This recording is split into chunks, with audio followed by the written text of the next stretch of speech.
Class 10th हम ये आपके आज क्षितिज है आपके बुक, इसमें से सूरदास तुलसीदास चैप्टर हो गया है और ये हो गया जयशंकर प्रसाद। तो ठीक है, 3 चैप्टर यहाँ हो गए हैं। अब हम आज कराएंगे गद्य खंड में। मैंने ये करा दिया भारतेंदु हरिश्चंद्र वाला, मुंशी प्रेमचंद करा दिया है। अब ये है चैप्टर महावीर प्रसाद द्विवेदी का स्त्री शिक्षा के विरोधी कुतर्कों का खंडन। ठीक है, थोड़ा ये चैप्टर थोड़ा ध्यान से सुनना बेटा, क्योंकि आप लोगों को ये बोरिंग लगेगा, लेंदी थोड़ा है, थोड़ा लैंग्वेज थोड़ा टफ है, तो इसको थोड़ा ध्यान से सुनना। स्त्री शिक्षा के विरोधी कुतर्कों का खंडन किया गया है। अब पहले तो हम इसके सुन लेना ध्यान से, इतना दिख रहा नहीं हो तो बुक लेके बैठना। महावीर प्रसाद द्विवेदी का जन्म हुआ था 1864 ईस्वी में और मृत्यु हुई थी 1938 ईस्वी में। तो ये आपको ये जीवन परिचय है, ये बताएंगे आज। महावीर प्रसाद द्विवेदी का जन्म उत्तर प्रदेश के रायबरेली जिले के दौलतपुर ग्राम में सन 1864 में हुआ था। उत्तर प्रदेश के रायबरेली जिले के कौन सा गांव? दौलतपुर गांव में 1864 में हुआ था। इनके पिता पंडित राम सहाय दुबे, इनके पिता कौन थे? पंडित राम सहाय दुबे कान्य कुब्ज ब्राह्मण थे। ब्राह्मण में कोई कास्ट होगी। पारिवारिक आर्थिक स्थिति अच्छी नहीं थी।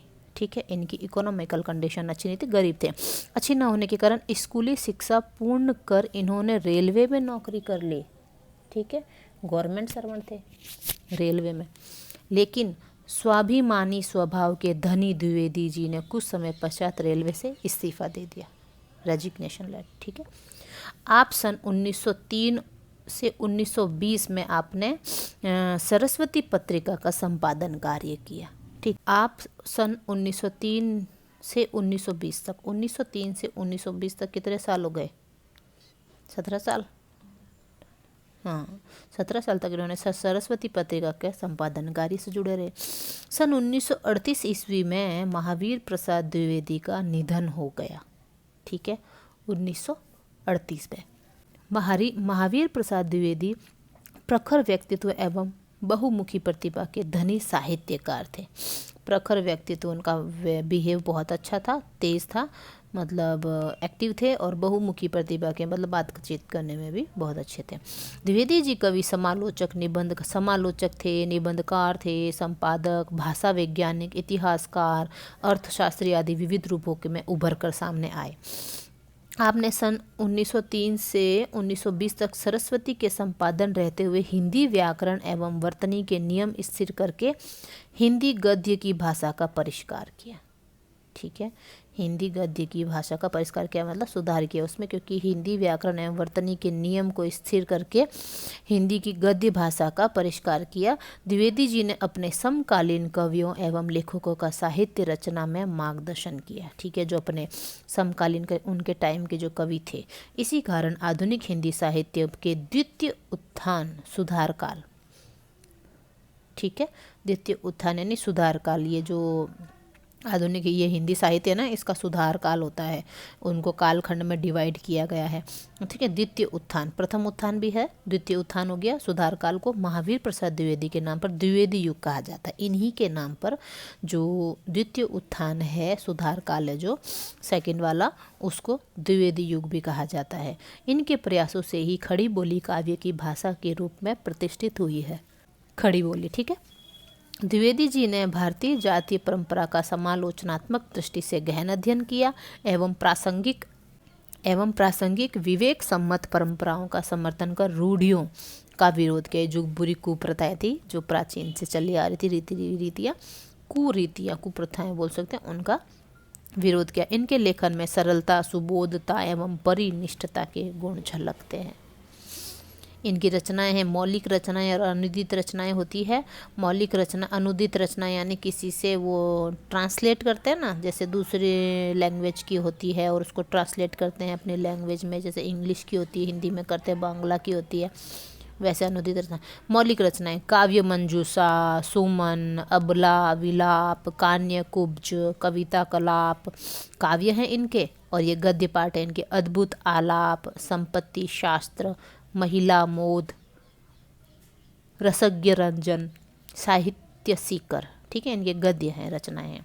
अनुदित रचनाएं हैं विनय विनोद, स्नेहमाला, ऋतु तरंगिनी पद्य पाठ है, भामिनी विलास, रघुवंश, वेणी संहार, बेकन विचार, रत्नावली, स्वाधीनता इनके गद्य पाठ है। ठीक है, रचनाएं हैं इनकी, अनुदित रचनाएं और मौलिक रचनाएं अलग अलग है। पाठ परिचय थोड़ा सा इसमें देख लो।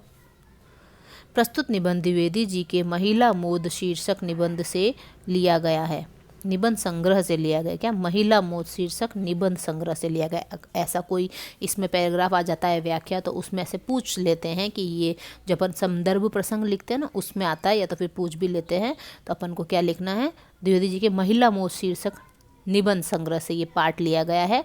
यह निबंध प्रथम बार सितंबर 1914 को सरस्वती पत्रिका में पढ़े लिखों का पांडित्य शीर्षक से प्रकाशित है। पढ़े लिखों का पांडित्य शीर्षक से कौन से में हुई थी? सरस्वती पत्रिका में 1914 में।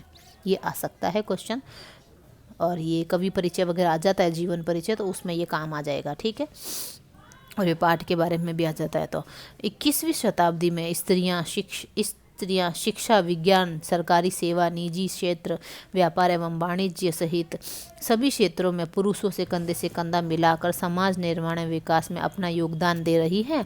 लेकिन इस स्थिति में पहुंचने के लिए स्त्री शिक्षा के पक्षधर सुधारकों को पुरुष प्रधान एवं रूढ़िवादी समाज से कड़ा संघर्ष करना पड़ा।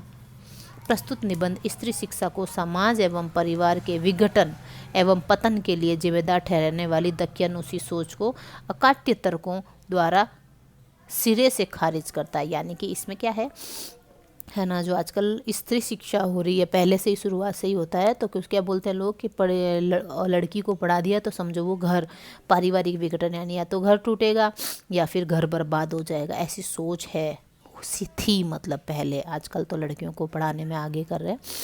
साथ ही इसमें इन दकियानूसी एवं अप्रासंगिक परंपराओं के अंधानुकरण के बजाय विवेक सम्मत एवं तर्कपूर्ण परंपराओं को ही ग्रहण करने की बात कही गई है।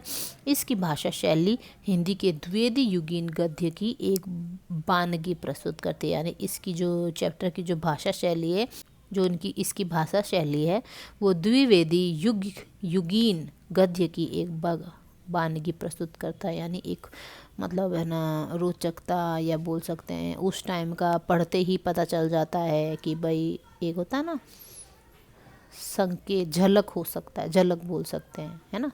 तो ये हो गया आपका पाठ परिचय, और अब इसका चैप्टर पढ़ाएंगे हम। तो इसको ध्यान से सुनना बेटा, अगर एक बार सुन लिया ना तो इसके जो क्वेश्चन आंसर है वो आप अच्छे से कर पाओगे। लेकिन अगर नहीं सुना तो आप इसका एक भी क्वेश्चन का आंसर नहीं दे पाओगे। चैप्टर थोड़ा टफ है, लैंग्वेज टफ है थोड़ी सी, तो इसको ध्यान से सुनना है ना। ओके।